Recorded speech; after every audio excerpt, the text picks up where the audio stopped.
Bueno, hola, buenas tardes, ¿cómo están? La idea de este videíto tiene que ver con la posibilidad de trabajar un poco sobre el Power que yo agregué en la bibliografía de la unidad uno, que eh, tiene como título Historia de la Psicología Social. eh, y es el Power que está agregado y que yo no expliqué, yo no llegué a explicar nosotros nos juntamos en la última clase. Entonces, bueno, lo quiero retomar un poco porque parte de las preguntas que van a aparecer en la actividad de la unidad tienen que ver con este Power y precisamente con esta diapositiva que estamos viendo ahora, que se llama o que se titula Corrientes en la Psicología Social. Nosotros vamos a estudiar, vamos a ver en esta historia de la psicología social y en esta, digamos, constitución de esta nueva disciplina que se llama psicología social, vamos a digamos, vamos a encontrar que hay dos corrientes muy marcadas en este origen. Una es la corriente que podríamos denominar psicología social psicológica, porque ya van a ver ustedes que los autores que la representan vienen más del lado del campo de la psicología. Y después vamos a ver la psicología social sociológica, que, digamos, los autores, digamos, los psicólogos que la representan vienen del campo de la sociología. Entonces, en este primer momento vamos a encontrar, nos vamos a encontrar con estas dos grandes corrientes de la psicología o del origen de la psicología social, que tiene que ver con lo psicológico y con lo sociológico, donde en una corriente va a predominar el aspecto o los contenidos o los conceptos que vienen o que provienen del campo de la psicología, y la otra corriente que tiene más, digamos, está constituida por conceptos, por aportes del campo de la sociología. Dentro de la psicología de esta primera corriente que decíamos que está influenciada y que recibe el aporte de la psicología, eh, vamos a, a partir del siglo XX, y sobre todo vamos a ubicar esta primera parte de esta corriente en Estados Unidos. Después vamos a ver que también hay aportes europeos, pero bueno, en este momento vamos a hablar del aporte de Estados Unidos y de sus representantes. Eh, el aporte que les llega de Estados Unidos tiene que ver con la corriente del conductismo, que ustedes ya la conocen, este, que bueno, que hablaba fundamentalmente sobre la conducta, y estudiaba, digamos, el comportamiento, ¿no? Estudiaba las respuestas del individuo, pero fundamentalmente en relación con el entorno, con el medio social. ¿Se acuerdan que uno de los representantes era Watson, que decía, bueno, denme a un niño y yo lo convertiré en lo que ustedes quieran, digamos? No importa lo que trae ese niño al nacer, yo, digamos, el ambiente, la organización de ese ambiente, de los estímulos que ese sujeto va a recibir, lo van a condicionar. ¿Se acuerdan? Aparecían estos términos, el condicionamiento, eh, que se genera a partir de esos estímulos externos, ese entorno que se prepara justamente para que este sujeto pueda adaptarse, pueda modificar sus conductas a partir también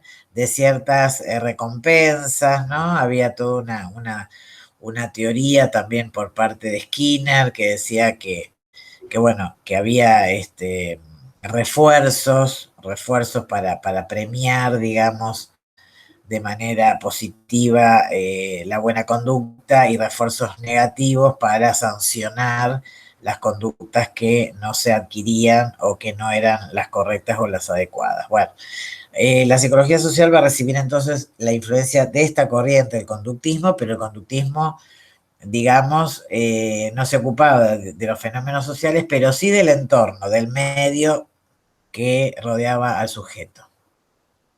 Vamos a encontrar específicamente a este autor Alport, que escribió un libro que se llama Psicología Social y que incorpora a la conciencia como parte del estudio de la conducta social. La conciencia había sido estudiada también por la psicología, ¿se acuerdan cuando hablábamos en la otra materia de la historia de la psicología? También un poco la conciencia había sido estudiada antes del conductismo y era un objeto, había sido el objeto de estudio durante muchos años de la psicología. Después aparece Watson diciendo, no, la conciencia no se puede estudiar, no tenemos manera de comprobar, digamos, dónde está, cómo actúa. Entonces lo que tenemos que hacer es estudiar algo que se observa, que podamos medir, que podamos cuantificar, y por eso decide estudiar la conducta humana. La conducta que era observable, ¿se acuerdan? Lo que se observa, lo que puede ser medido, lo que puede ser experimentado. Pero bueno, este autor plantea como objeto de estudio de la psicología social la conciencia, pero digamos, es como una cuestión incipiente, ¿no?, de la psicología social, y la define como la respuesta individual y fisiológica a los estímulos del medio, y realiza los primeros trabajos de la facilitación social, que es un concepto que nosotros vamos a ver en las unidades 4 y 5, que tienen que ver precisamente con algunos fenómenos que se denominan de influencia social, ¿no es cierto? Y esa influencia social está, digamos, conformada por algunas, por algunas situaciones. Una de ellas es la facilitación social, así que por eso lo nombramos a este autor acá, porque le da como, da origen a lo que después se va a estudiar mucho dentro de la psicología social, que tiene que ver con todos los conceptos que están relacionados con eh, la... esperen un poquito, con el conformismo, con la conformidad, con la facilitación social y con la obediencia a la autoridad. O sea, esos son procesos que va a estudiar mucho la psicología social y que nosotros nos vamos a dedicar un poquito más adelante. Pero bueno, este autor es el primero digamos, que trae como objeto de estudio esto. También vamos a encontrar, y cuando veamos en particular estos conceptos y estos fenómenos, vamos a encontrar también un autor que se llama Sheriff y también otro Ash, que realizan estudios sobre las normas sociales y ven, digamos, marcan una base para estudiar estos fenómenos que les nombraba recién: el conformismo, la conformidad y la influencia social. Dentro de estos fenómenos también vamos a encontrar la obediencia a la autoridad. Y él sostiene que las normas adquiridas en un grupo predominan sobre las individuales. Esto es muy importante porque toda esta corriente de psicología social que se dedica al estudio de la influencia social, justamente, sostiene esto, la importancia del grupo para el acatamiento de las normas, de las leyes, para el acatamiento de la autoridad. Entonces, la norma va a estar por encima del individuo, o el grupo, en tal caso, va a estar por encima de las decisiones individuales. También dentro de esta corriente psicológica, de la psicología social psicológica, vamos a encontrar desde Estados Unidos la influencia de la Gestalt. La Gestalt nosotros no la vimos en psicología evolutiva, pero era una corriente muy importante, así como vimos el conductismo y el psicoanálisis. También hay una corriente que se llama Gestalt y hay un representante. Nosotros desde la psicología tenemos otros representantes nombrados que acá no aparecen, como Kafka, como Wertheimer, son todos alemanes, y ellos plantean, en una frase, les voy a resumir lo que ellos plantean, ellos dicen que es más que la suma de las partes.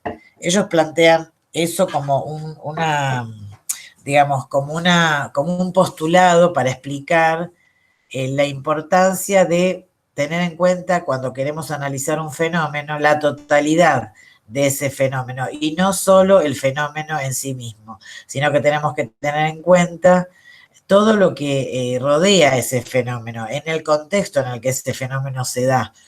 Entonces, plantean el concepto de estructura también, que es muy importante. Después, incluso en la antropología, ustedes seguramente lo habrán visto, el fenómeno de estructura, ¿por qué? Porque implica la interrelación, la interacción, las relaciones entre las partes de esa estructura, y que si se modifica una de esas partes, la estructura cambia totalmente, o sea, va a tener un formato distinto. Bueno, eso es un gran avance desde la psicología también, y este autor, Carl Lewin, toma los aportes de la Gestalt, toma este concepto de estructura, toma este concepto de totalidad y plantea, para explicar el fenómeno grupal, el espacio vital. O sea, plantea que ¿por qué lo plantea a este concepto de espacio vital? Porque con ese concepto define a la totalidad de los hechos que determinan la conducta de un individuo en un momento determinado. Esto que les decía yo, no es solo explicar el fenómeno, sino todo lo que rodea ese fenómeno. Eso se llamaría espacio vital desde esta concepción grupal, ¿no? Sería el espacio vital, entonces, el que deberíamos estudiar para entender la conducta de un individuo en un momento determinado. Él define al grupo como parte de ese ambiente, o sea, tanto el grupo como el ambiente constituyen ese campo vital o ese campo social dinámico, cuyos elementos pueden ser subgrupos, pueden formar subgrupos, miembros, canales de comunicación, barreras, puede haber muchas cosas dentro de ese ambiente vital o ese ambiente que rodea al grupo o que forma parte del grupo.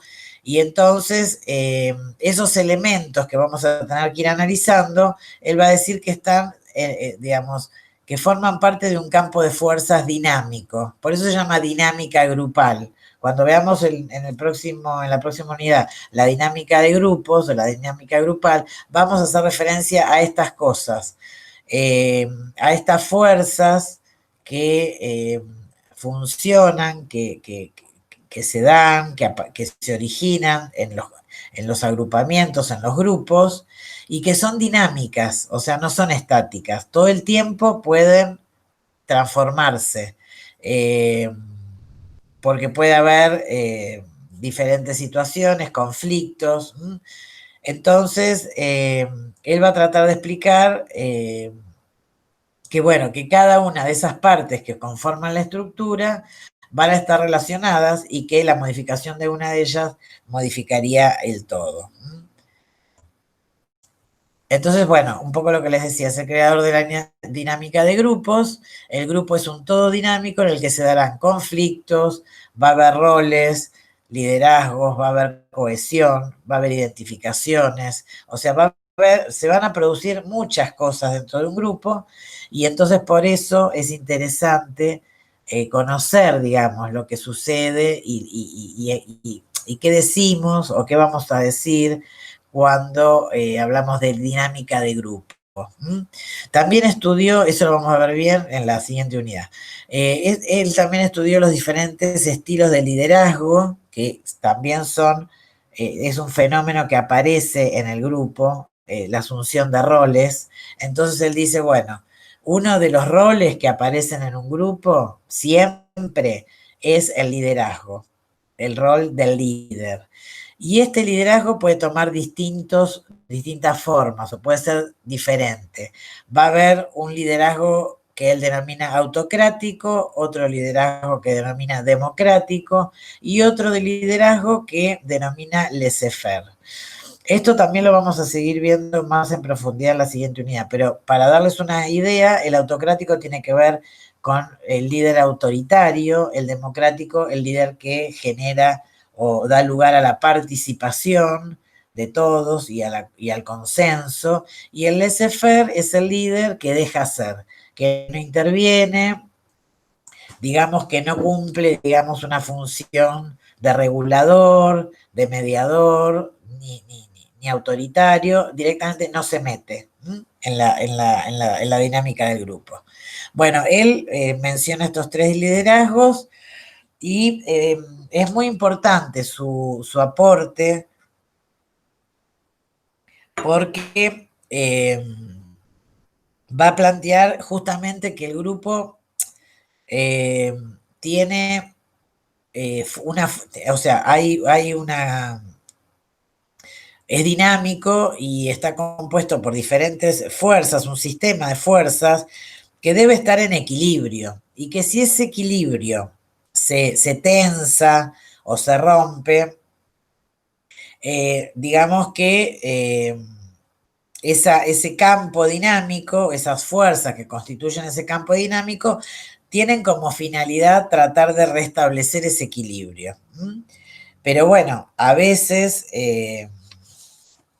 no es tan sencillo, digamos, ¿no? Eh, volver al equilibrio. ¿Por qué?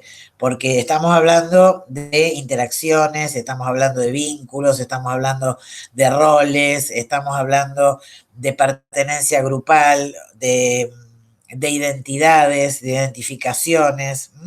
Entonces, eh, el grupo y su ambiente van a constituir, como dijimos, un campo social.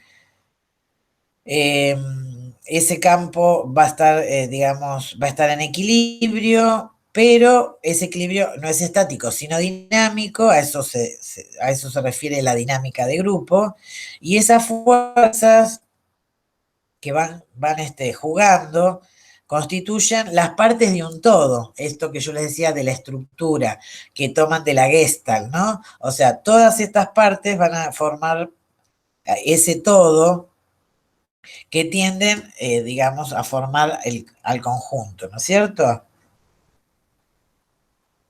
Entonces, eh, él lo que va a plantear es que justamente cuando el grupo, digamos que las decisiones grupales, va a decir él, eh, comprometen más la acción que las decisiones individuales, que la fuerza que tiene la decisión de un grupo está por encima de las decisiones que puede tomar una persona, digamos, en forma individual. Él va a decir que el grupo es irreductible, es una realidad que, digamos, traspasa a los individuos que la componen. Forma algo más el grupo que la suma de esas individualidades. Un grupo es más justamente que la suma de las partes. O sea, la sumatoria de individuos por sí sola no conformaría en un grupo. Se tienen que dar otras condiciones para formar un grupo que ya las vamos a ver.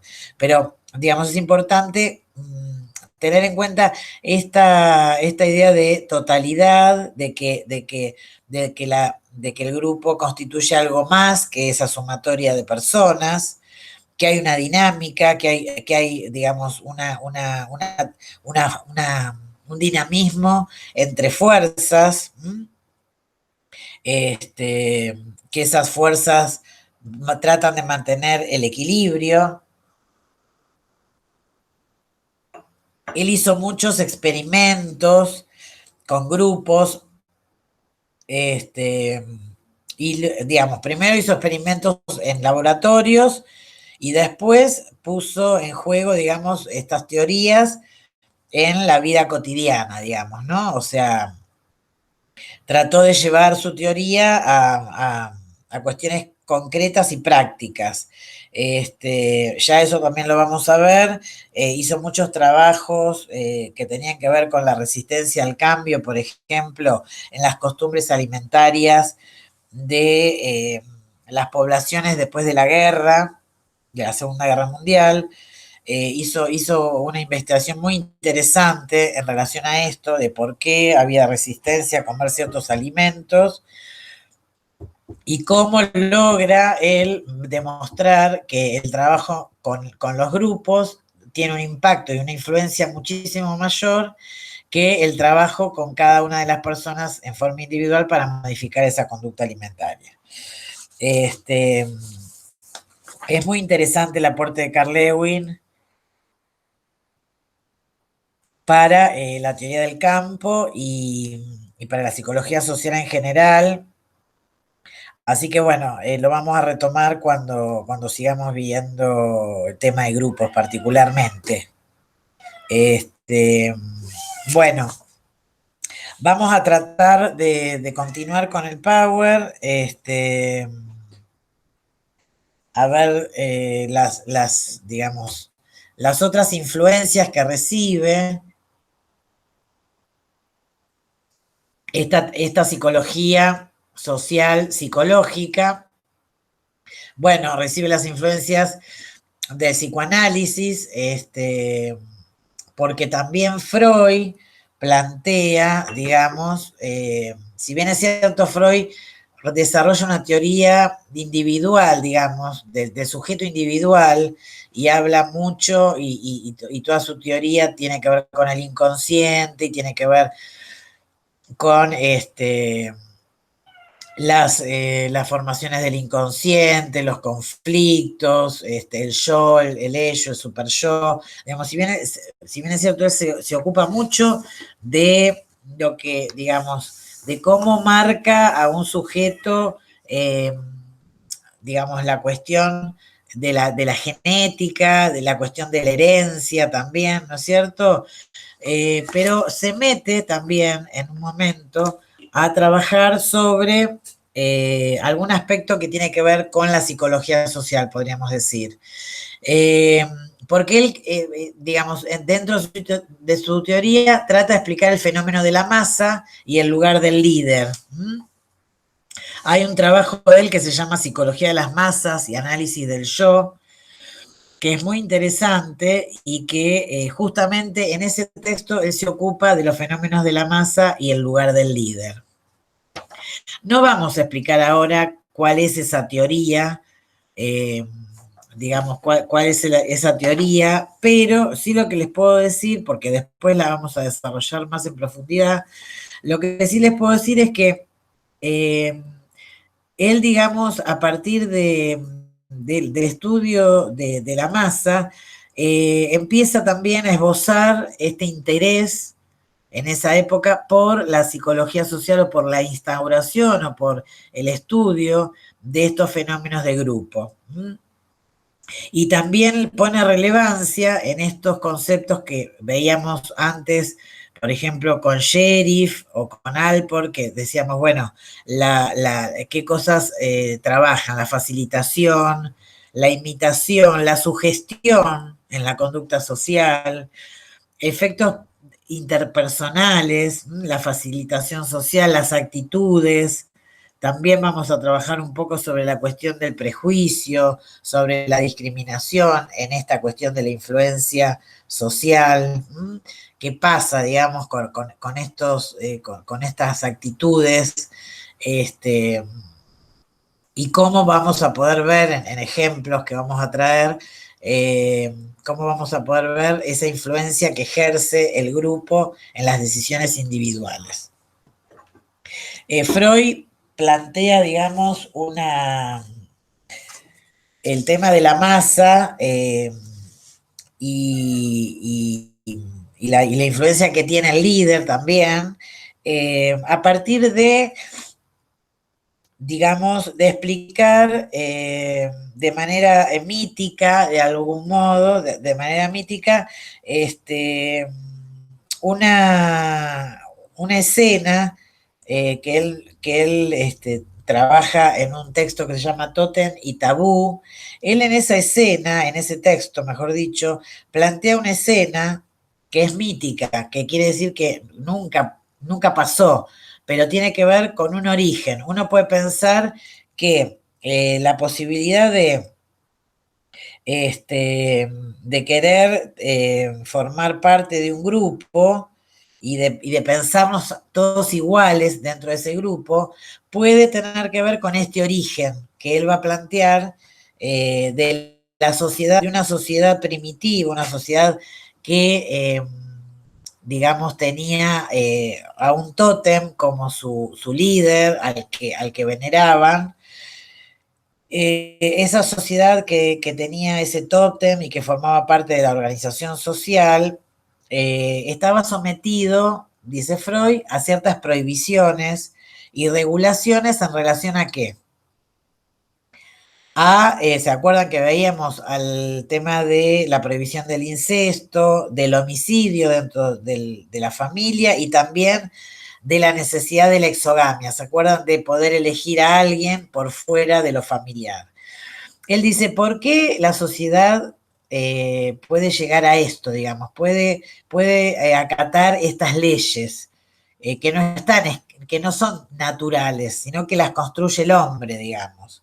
¿Por qué? ¿A raíz de qué el hombre o ese grupo de esa comunidad se adviene a respetar ese tipo de normas y de prohibiciones? Y entonces él plantea este origen mítico, les decía hoy, que tiene que ver con haber tenido antes de ese tótem, antes de convertirse en esa sociedad totémica, esa sociedad estaría, digamos, liderada por un padre tirano, un padre violento, que tenía sus propias reglas, que imponía sus propias reglas al grupo y al clan.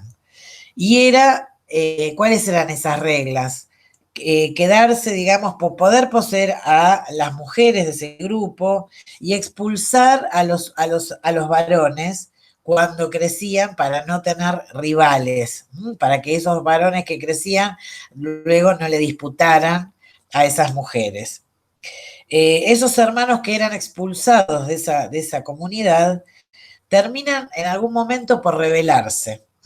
Se unen y se ponen de acuerdo ¿para qué? Para matar a ese padre, digamos, para asesinarlo.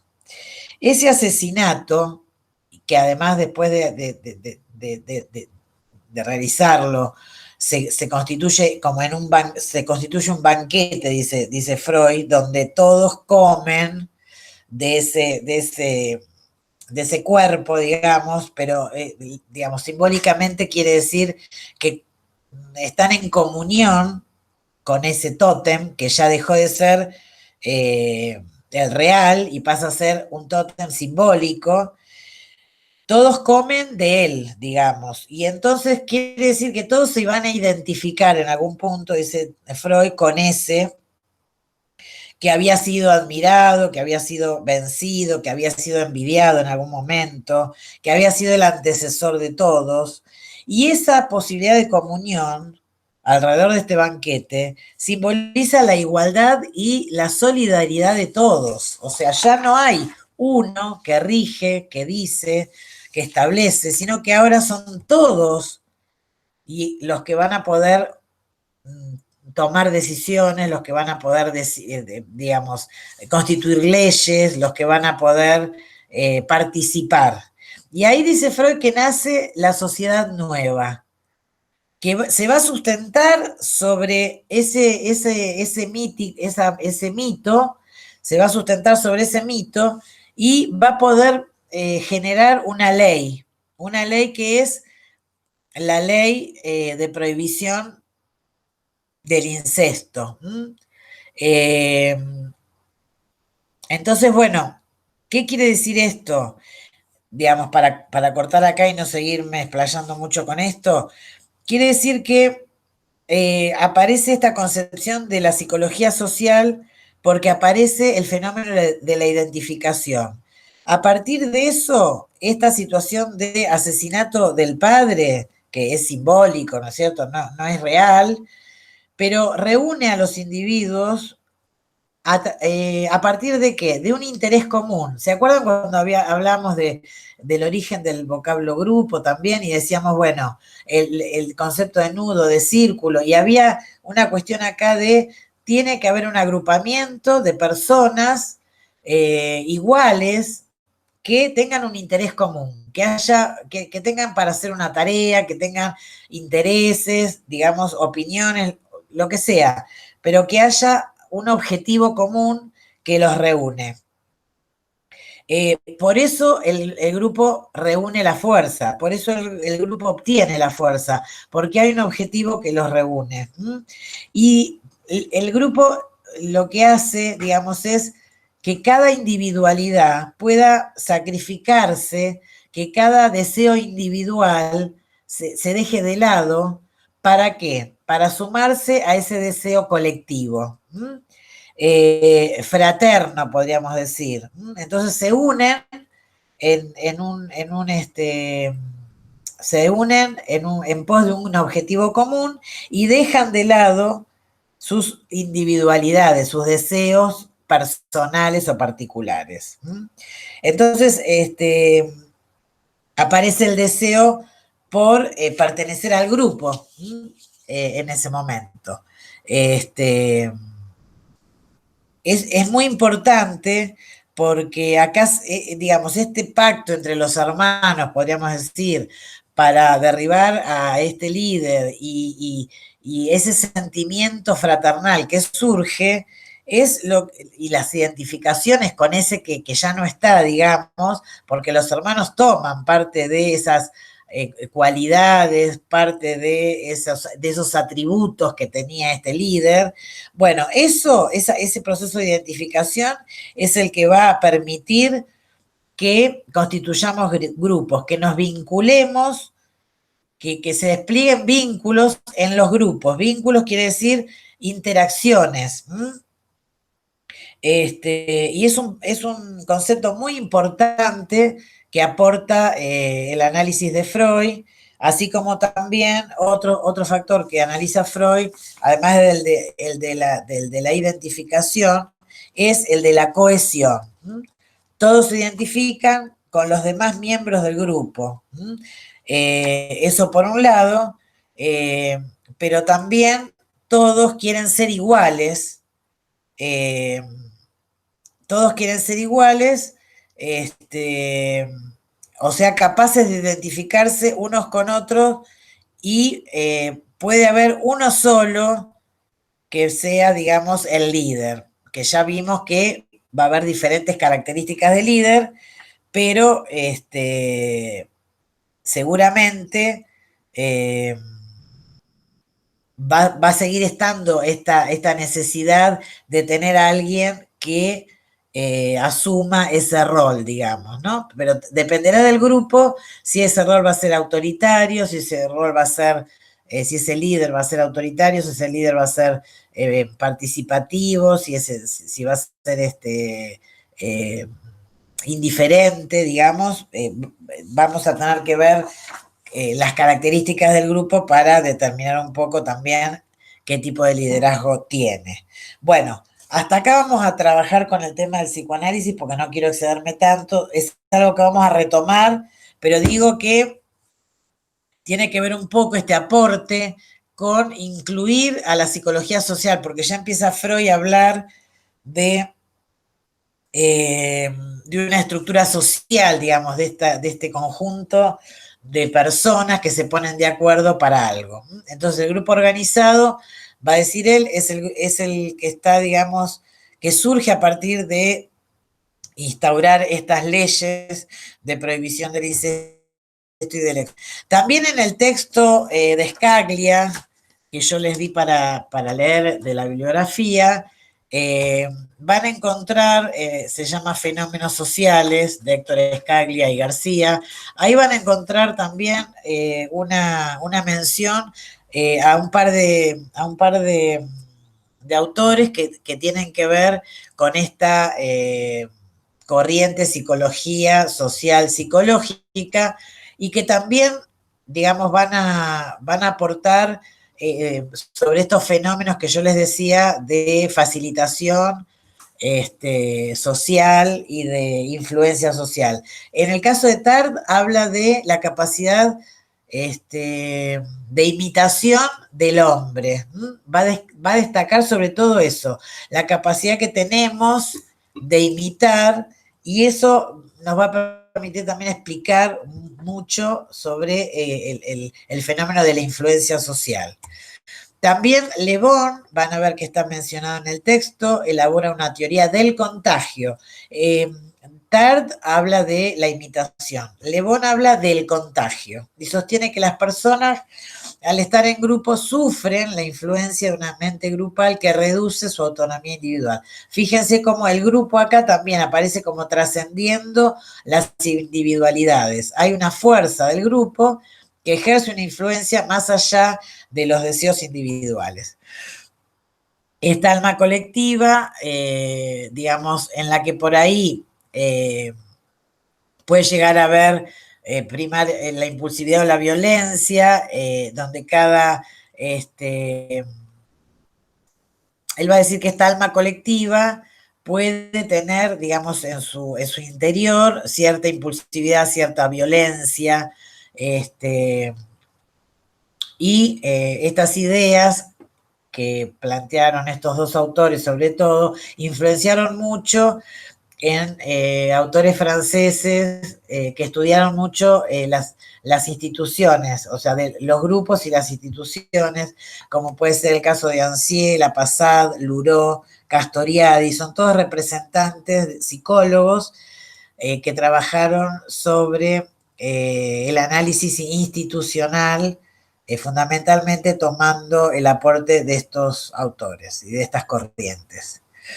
Bueno, también vamos a dar lugar a hablar un poquito sobre la influencia del psicoanálisis en la Argentina, porque nosotros tenemos un representante psicólogo que se llamó Enrique Pichón Rivière, que posiblemente ustedes hayan en algún momento escuchado de él.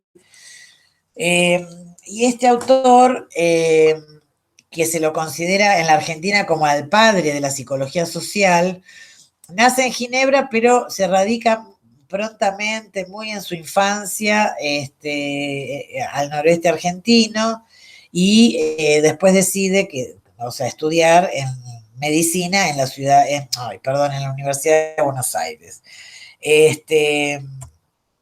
Bueno, su pensamiento, digamos, atraviesa varias etapas. Tampoco me quiero detener tanto acá porque ustedes lo van a poder leer, pero él al comienzo de su desarrollo profesional trabaja sobre la psicología individual, digamos, ¿no? Un poco influenciado por Freud, digamos. Él toma, digamos, esos aportes y entonces habla de la enfermedad única, más o menos en la década del 40-50, y de las patologías mentales. Después pasa a una segunda etapa de la década de 50-60 que empieza a hablar sobre nociones de vínculo, sobre este concepto que es muy importante en la teoría de Pichón.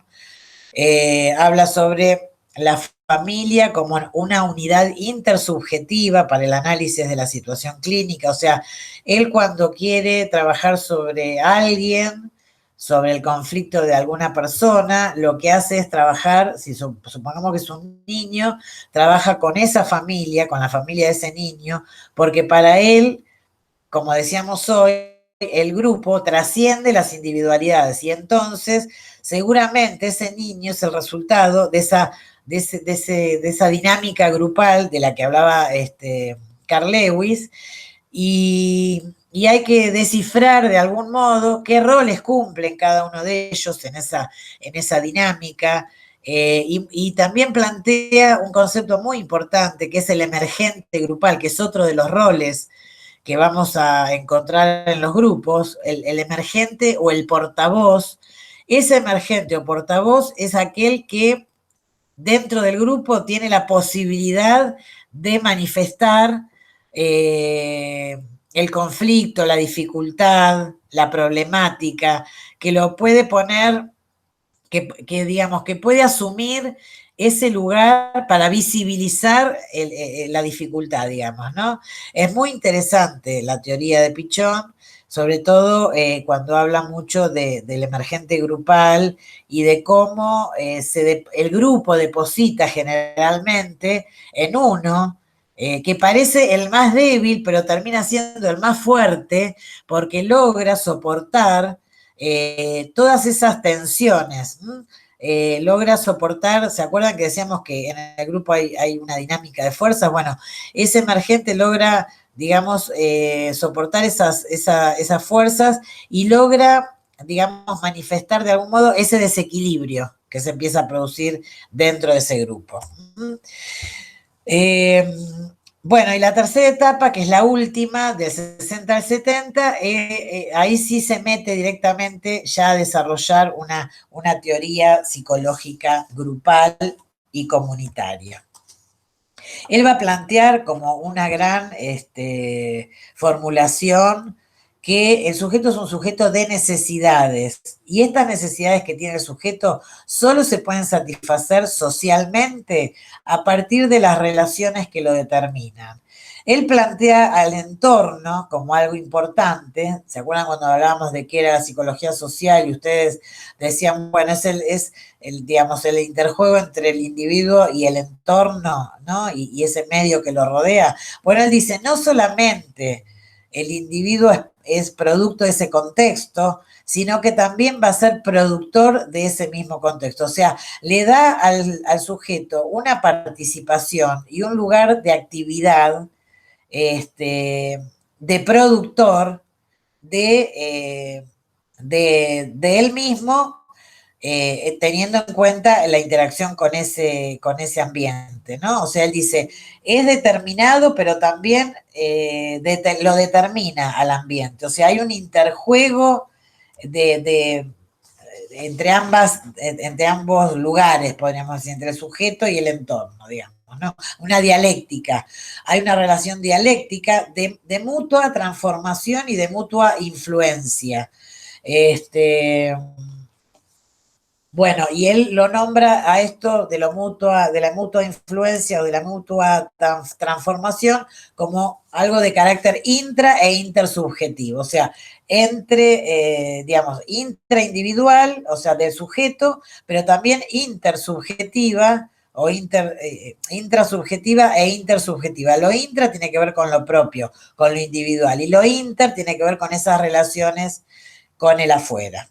Dice que esta relación dialéctica se desarrolla a partir de estos procesos de interacción, como puede ser la comunicación y el aprendizaje, en contextos socialmente determinados. O sea, él habla de que hay que tener en cuenta a ese sujeto, como decía Carl Lewin, en ese contexto y en ese momento, ¿no es cierto?, histórico. Bueno, no sé si por ahí plantear algo más sobre Pichon. Él habla justamente, bueno, del vínculo como un concepto muy importante,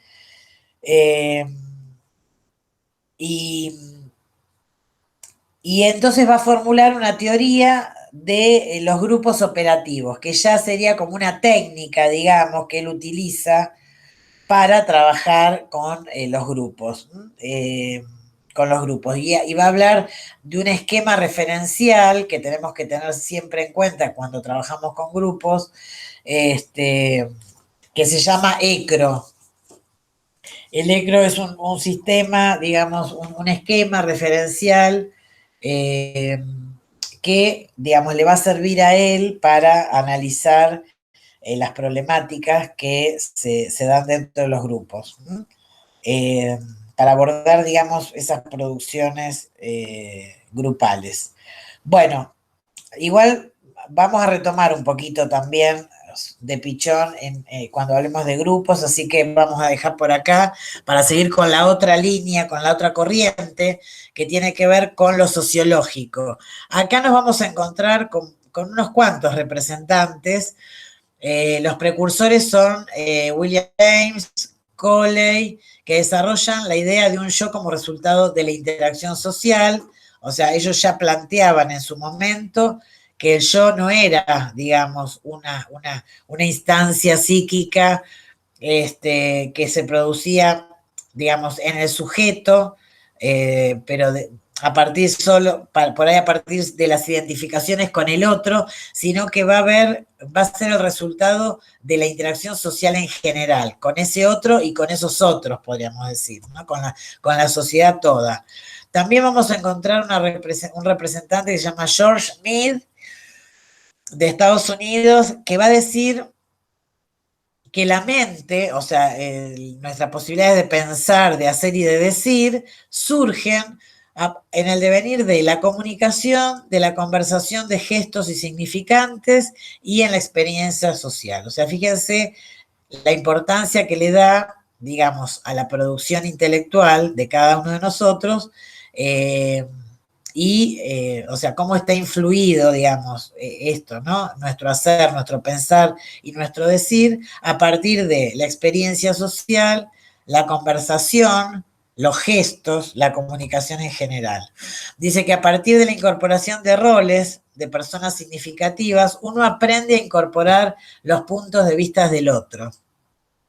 Al adoptar roles vamos internalizando la cultura. Y habla de la metáfora del juego y el deporte porque él dice, cuando nosotros estamos jugando a un deporte, estamos primero, digamos, desarrollando o asumiendo un rol. Bueno, soy el delantero, supongamos en el fútbol, soy el arquero.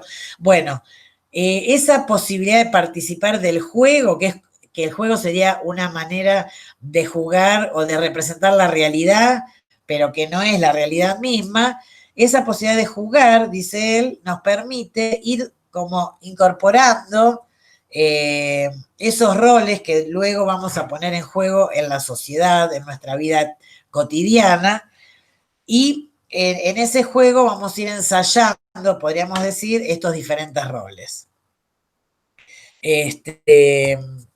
Bueno, a partir de estas ideas de Mead aparece un movimiento llamado interaccionismo simbólico, que tiene ciertos representantes, por ahí algunos de ellos los han escuchado mencionar, Berger y Luhmann, supongo que por ahí sí, y Goffman, que es otro representante de esta corriente llamada interaccionismo simbólico, donde plantean que la conciencia surge a partir de la internalización de la perspectiva del otro en la interacción social. O sea, esto que decíamos antes, ¿no? Estos roles sociales que vamos como tomando de nuestro entorno, nos van como permitiendo constituirnos a nosotros mismos, ¿no es cierto? A este yo que decía Mead. Entonces, bueno, vamos internalizando a partir de esta interacción social las perspectivas de los otros y luego vamos a poder seguramente tener una opinión o poder llegar a una síntesis o podemos llegar a un pensamiento crítico cuando podemos hacer este trabajo de internalizar perspectivas de otros, ¿no es cierto? Bueno, también acá hay una corriente europea que va a influenciar esta psicología social sociológica, y uno de los representantes más importantes es Durkheim, que es un sociólogo. Ustedes en el texto de Scaglia sobre fenómenos sociales lo van a encontrar mencionado. Bueno, para él los hechos sociales solo pueden ser explicados en función de las representaciones colectivas. O sea, fíjense ustedes cómo ya Durkheim planteaba la importancia de las representaciones colectivas como resultado de los hechos sociales, ¿no es cierto? Bueno,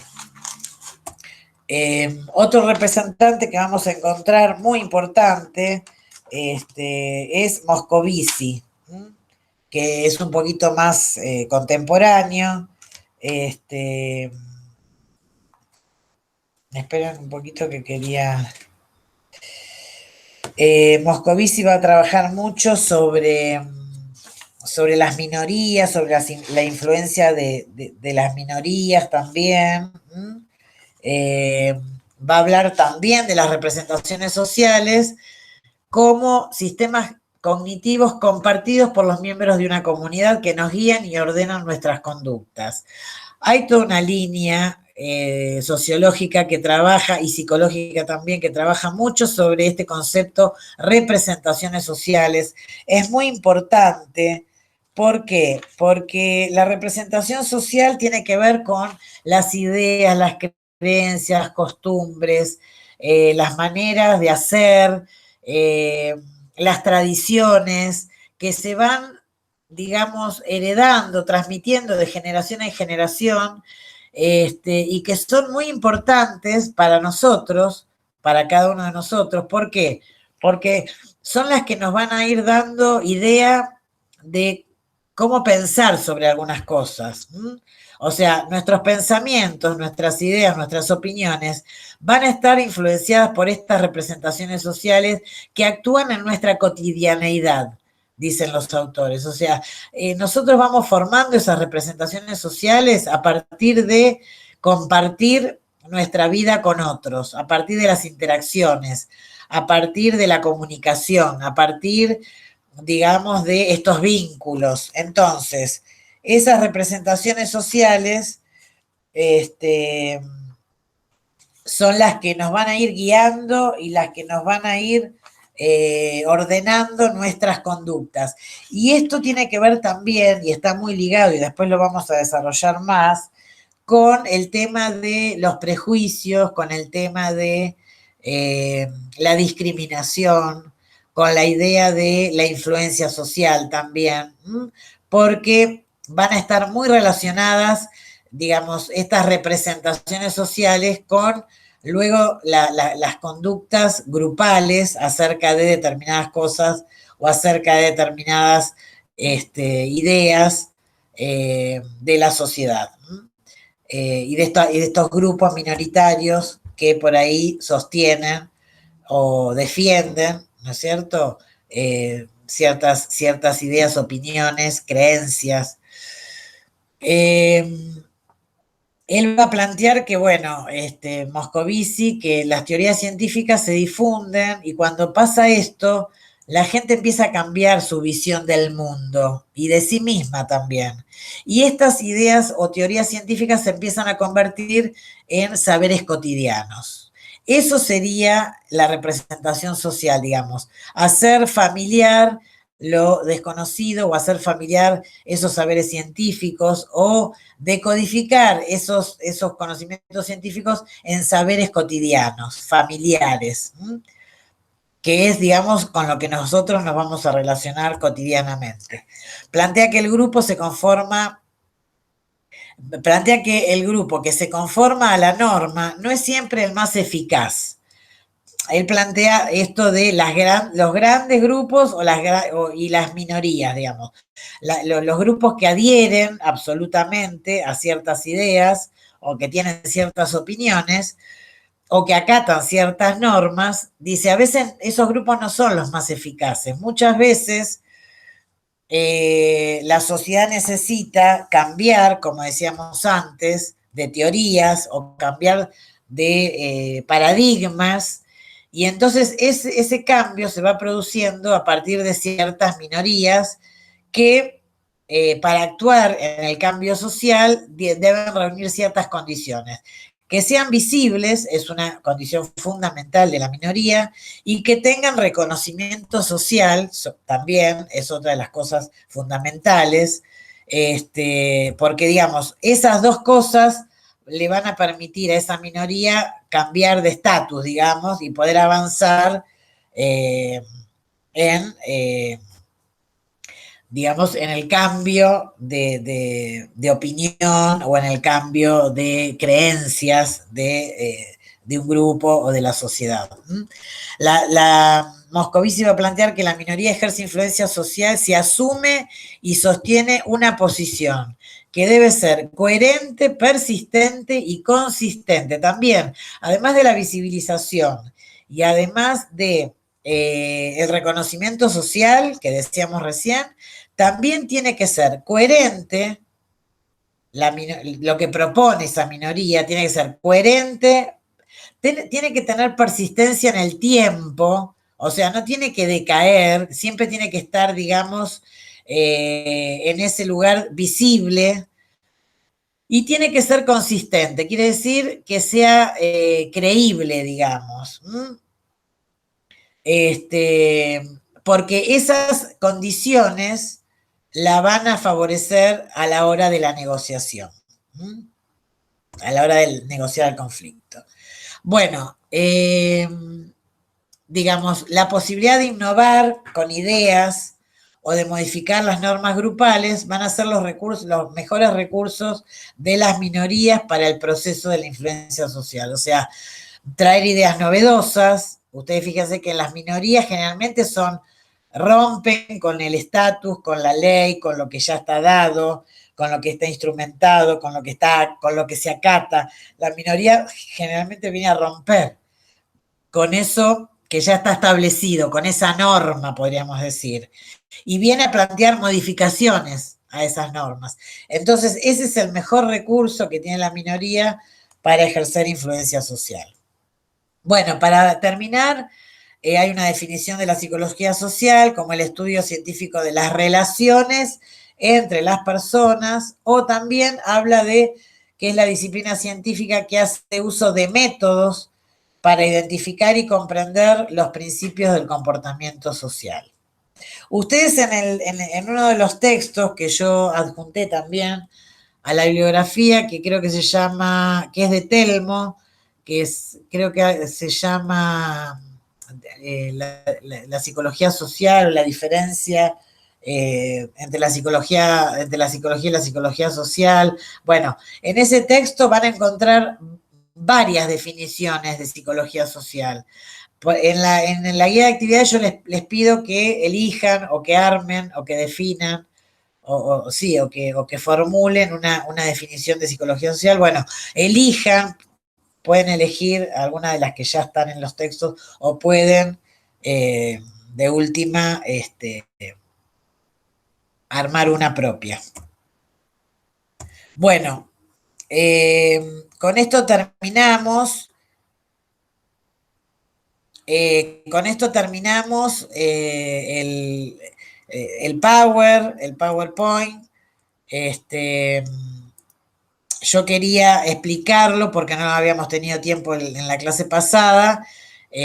Así que bueno, con este Power y con algún otro material bibliográfico que yo les adjunté que tiene que ver con el desarrollo de los temas, van a poder responder a las preguntas de la actividad de la unidad 1. Cualquier duda que tengan, bueno, me escriben, me consultan por el Classroom. La idea es que ustedes se tomen toda esta semana para elaborar las respuestas. La actividad puede ser grupal o individual, eso lo eligen ustedes. La idea es que la semana que viene, el día que nos encontremos, el 21, creo que es el viernes, ese día la idea es que compartamos las producciones de ustedes y sí, el viernes 21, ese día vamos a compartir las producciones. Bueno, cada uno podrá responder alguna de las consignas, vemos cómo nos organizamos, pero la idea es que tengan el material completo, porque por ahí, si nadie quiere, digamos, responder, bueno, veremos, tendremos que, tendremos que invitar a algunos de ustedes a responder las consignas del trabajo. Así que la idea es que traigan las consignas respondidas, que ustedes, si se quieren hacer una ayuda a memoria, o un Power, lo que sea, lo pueden hacer. parte de las preguntas de estos trabajos van a ser también el insumo que yo voy a tener para después formular las preguntas de los parciales, así que por eso me parece importante que puedan responderlas, que puedan elaborar las respuestas, porque ya les va a quedar, digamos, les va a quedar registro de lo que importa en cada uno de estos textos, digamos, de lo que vamos a seguir solicitando o los conceptos que nos parecen relevantes. Yo trato de, en estas preguntas, que ustedes puedan trabajar los conceptos realmente importantes que por ahí después sean parte de una evaluación parcial. Bueno, acá llegamos, voy a dejar de grabar y les voy a mandar este video para que también puedan acompañar a la hora de responder las preguntas. Nos vemos entonces el 21. Hasta el viernes.